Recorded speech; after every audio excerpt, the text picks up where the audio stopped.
All right, hello Hockaholics. It is me, Mr. C. My first vlog and blog is going up today. It's a week late. I'm sorry, guys. I'm very sorry.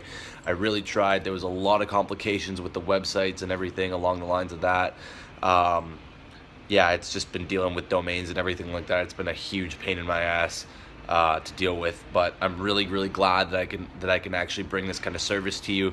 I know hockey isn't everybody's favorite, but it's mine, so that's exactly why I'm doing this. It's kind of one of those, you don't like it, you don't have to be a part of it type things. But I'm really passionate about it. Then again, I've studied it since I was about the age of 5.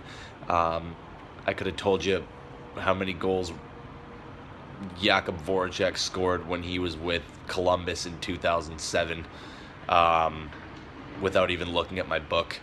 As you can tell, hockey has been a big part of my life, as well as playing hockey most of my life.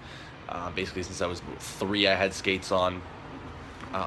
So that's a little bit about me. I'm going to talk about why I created this, and then I'm going to get into the actual sports topic itself, which is the Golden Knights of Las Vegas, and how I think they will do, and what the strength and weaknesses that they've done so far in their very short franchise. So a little bit about why I decided to do this. I didn't really have a motivation behind it. I just really felt like the world didn't have a lot of opinion in it these days, that it's always, people, I guess, kind of talking smack, which is an opinion in the sense, but I mean, nobody wants that. Like, it's bogus, honestly, if you ask me.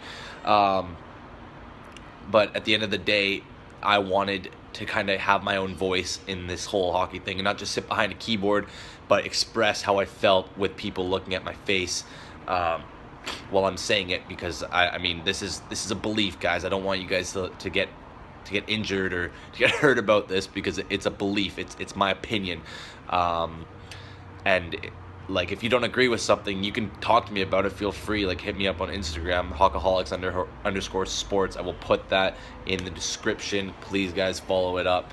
Subscribe to the YouTube channel. But yeah, we're 2.5 minutes into this thing. Let's get going. You guys have been waiting a week too long anyway, so let's get started. So Las Vegas Golden Knights, as we know, they got granted expansion at the end of last year. GM was hired, a man by the name of George McPhee, who, if you follow the Washington Capitals, he used to be the general manager there, and proceeded to hire Gerard Gallant, who was Michel Terrier's left-hand guy in Montreal, and went to coach Florida for the past season before being let go. Really strong hockey moves, I think. I mean, both the guys have had good success in their careers. McPhee's let a kind of the Ovechkin franchise role for a long time, and it's pretty impressive what he did with the Washington team that kind of came out of nowhere before they had the Ovechkin Backstrom picks. So yeah, that's big. That's gonna be good. He's a good hockey guy. He's gonna know exactly what he's doing, obviously. And Gallant, same thing. He coached a good Florida team that ran into too many injuries. I mean, you lose your best player in Huberdeau that quickly into the season, and it's not going to be easy for anybody, especially a team that's not a lot of depth to it. But good hockey moves on that front. They're built up for good success, I believe, long term. As for right now, though, I'll get to why I don't think that they're going to exceed in the Pacific Division, especially with teams like LA that'll be on the surge, and teams like Edmonton and Calgary getting better and better. Of course, Anaheim's always going to be that powerhouse. We won't talk about the Canucks because we both know they're not going to do too much. Yeah. And San Jose, obviously, with Burns literally stealing the show there this year, and all the young talent they have there too. They're going to be a staple for a while. So I don't think Vegas is going to do well, and here's why. We'll start with the forwards. Let's start with the strengths that they do with the forwards. This is Luna, by the way. She's a big hockey fan. She's a cute hockey fan, too. Yeah, I wasn't prepared for that one. Didn't have that one in my notes. But anyways, the forwards, the strengths. There's so many strong forwards that they have. The best move they did was they picked the best player in the entry draft or in the expansion draft, and that's James Neal. James Neal went to the Stanley Cup with Nashville the year and now, or the year before, and now he's going to go to a team that's looking for an identity. I think that's a tremendous pick, and honestly, I would be quite surprised if they didn't name him captain of that team. So that's a huge plus for me. I also like Perron, as Perron won the Cup 2 years ago. He's going to know pretty much what he's doing when he gets there. So yeah, I also like the Marchessault and the Haula and the Leipzig too. That's a good one. He's a good young centerman. Unfortunately, Toronto didn't have a lot of room for him, so they obviously had to let him go. But one of the best moves I think they made was, well, best and worst moves they made was pulling the strings to get William Karlsson. Because William Karlsson is a tremendous hockey player. If you guys followed him in San Jose or in Columbus, he is a fantastic hockey player. He's got a lot of upside and a lot of skill that he's going to bring to that Vegas team that's kind of searching an identity.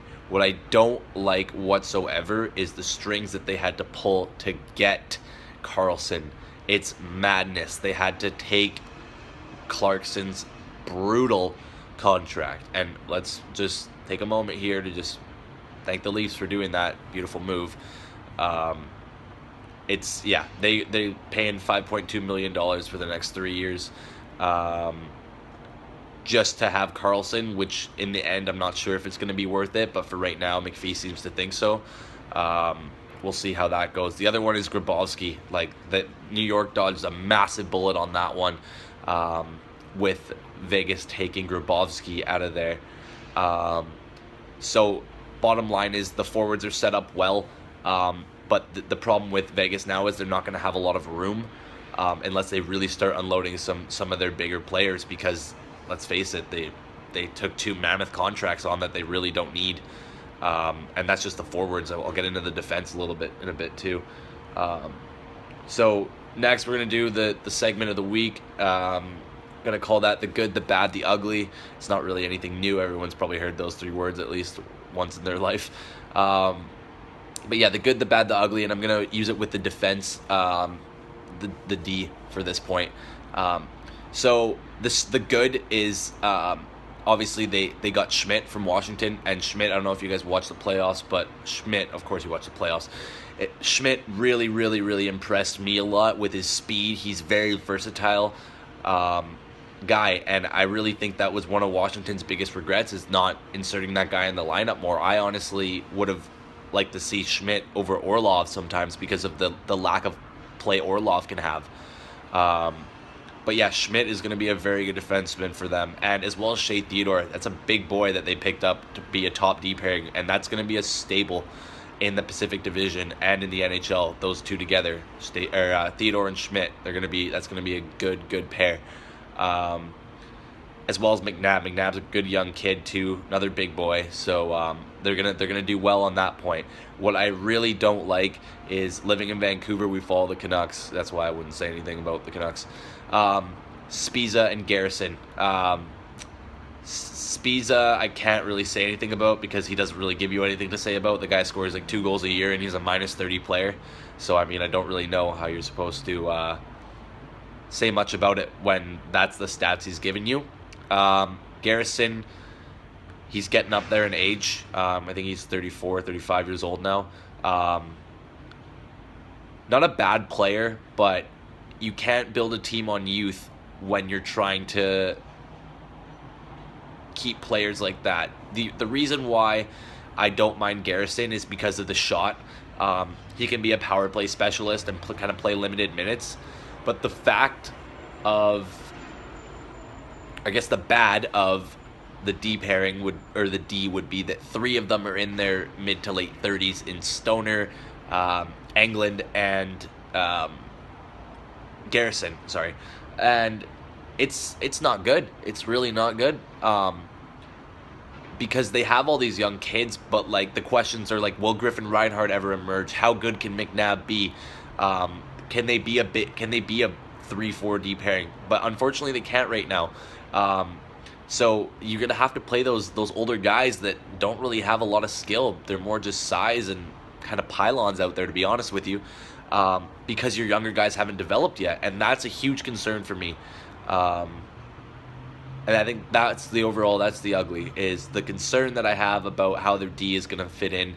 Um, I don't know how it's gonna fit in, because if Lucas Spiza is your number 3 guy, it's not gonna be an easy ride. Ask anybody in Vancouver who follows the Canucks about that over the last 3 years. Yeah, we paid that guy $3.5 million. 3.5.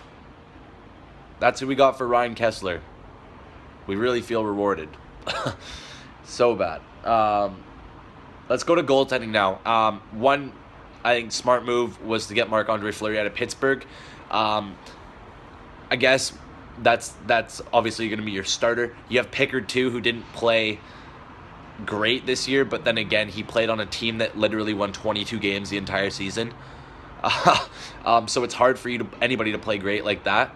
But the experience, my concern with the goaltending is that the experience that Fleury brings, with the 2 cups in 2 years and the 3 in the past 7,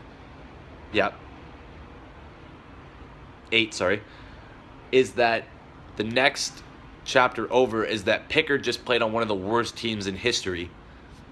Like, I don't know if you watch Colorado play, but they were bad. They were really bad. Really bad. So, does the Pickard negativity outweigh the Fleury positivity? I think it does. Honestly, I think it does. It's really hard for a guy to bounce back like that. Maybe a fresh start will do it for him, but I think it's going to be really hard for a guy like that to have confidence after he literally got his bell rung all year. So I don't know. I don't know how that's going to work out. I hope. I like Fleury. I'd like to see him do well, but I guess we'll find out. So the bottom line is, no, Vegas is not ready to win. They're doing the right thing in rebuilding. They got a couple good young players. I wouldn't be surprised, even though I said I could see him as the captain, I wouldn't be surprised if they ship guys like Neil out at some point too and bring their younger guys in, because really they have not a lot of choices, but they do have a lot of picks, and that's going to be big for them. But they can keep shipping guys out all they want to. The point is they have to put a depth chart out there at the beginning of the year, so they got to hold on to some guys. But do I think Vegas is ready to win now? No, but they definitely have the right mindset in order to be successful in the future. They have a lot of picks, and they've got some good young talent that's ready to emerge. So guys, that's my take on the Las Vegas Golden Knights. T-Mobile Arena, they'll be here. First game, September 20th, Vancouver, Rogers Arena. I'll be there. I'll probably do a vlog from there, honestly. So that'll be good. I'll let you guys know more about that when it comes down.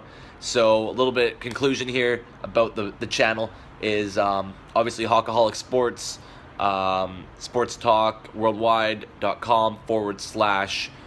HOCKAHOLCS. Hockaholics. That's pretty much it for now. I will post a trailer on my Instagram page for all of those of you who follow me on Instagram. I'm going to probably do Twitter and Facebook setup too, but there's just been a lot of things going on with writing and everything. So I'll post a link on the blog. I'll post this on YouTube tonight. Guys, I really going to appreciate this. It's going to be a journey for me as well as you guys too, to go through the NHL. Like right now we're in the dog days. There's not a lot to talk about, but every Wednesday, new video, new blog. So we'll be up there. I'll be on Instagram during the week. If you guys have any questions at all, you guys can private or DM me on Instagram. So yeah, this is the kickoff video, guys. Like I said, I'm super excited. I hope you guys are excited too. Yeah, it's going to be a good ride. So I can really feel like it's going to be a good ride. So let's have fun with this. Let's not try and hurt each other's feelings on this. I'm just kidding. You guys can talk all the shit that you want to. I really don't care. So yeah, let's next week we're going to be doing salary cap. So that's going to be good. I'm probably going to get some clothing going for the line too. Probably just a basic Hockaholics thing in the future. So yeah, we've got quite a good plan going here. And I'm excited, guys. So that's it. That's Mr. C taking off for today. All right, see you guys later.